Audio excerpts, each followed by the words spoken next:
If Slack Huddle is not connecting, freezing, or showing an error, don't worry. There are a few quick fixes that usually solve the problem fast. In this video, I'll walk you through the exact steps to fix a Slack Huddle error so you can get back to your meeting without wasting time. If this tutorial helps, please hit the like button and subscribe for more easy tech fixes just like this. First, check your internet speed. A weak or unstable connection is one of the most common reasons Slack Huddles fail to load properly.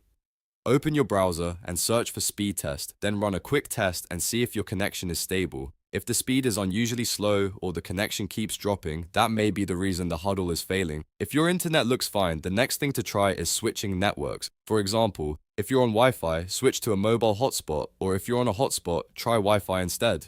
This helps you figure out whether the issue is with your current network rather than Slack itself. A lot of times, just changing networks can instantly fix the Huddle error. Next, refresh the page. Sometimes Slack just needs a simple reload to reconnect properly. If you're in the browser version of Slack, click refresh and try joining the Huddle again. This sounds basic, but it often clears temporary glitches and brings everything back to normal. If the issue is still there, the next step is to disable any VPN or proxy you might be using.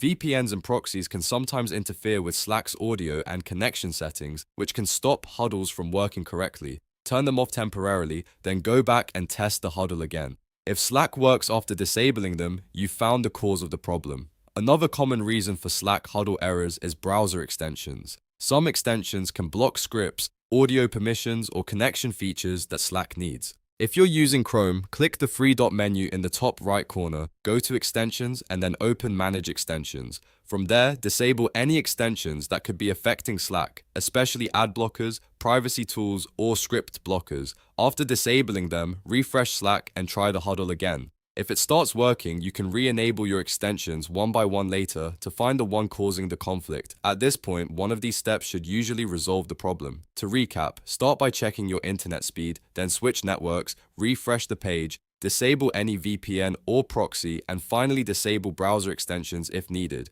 These simple fixes solve most Slack Huddle errors without needing any complicated troubleshooting hits. If this video helped you fix the issue, make sure to like the video and subscribe to the channel for more quick software tips and tutorials. Thanks for watching, and I'll see you in the next one.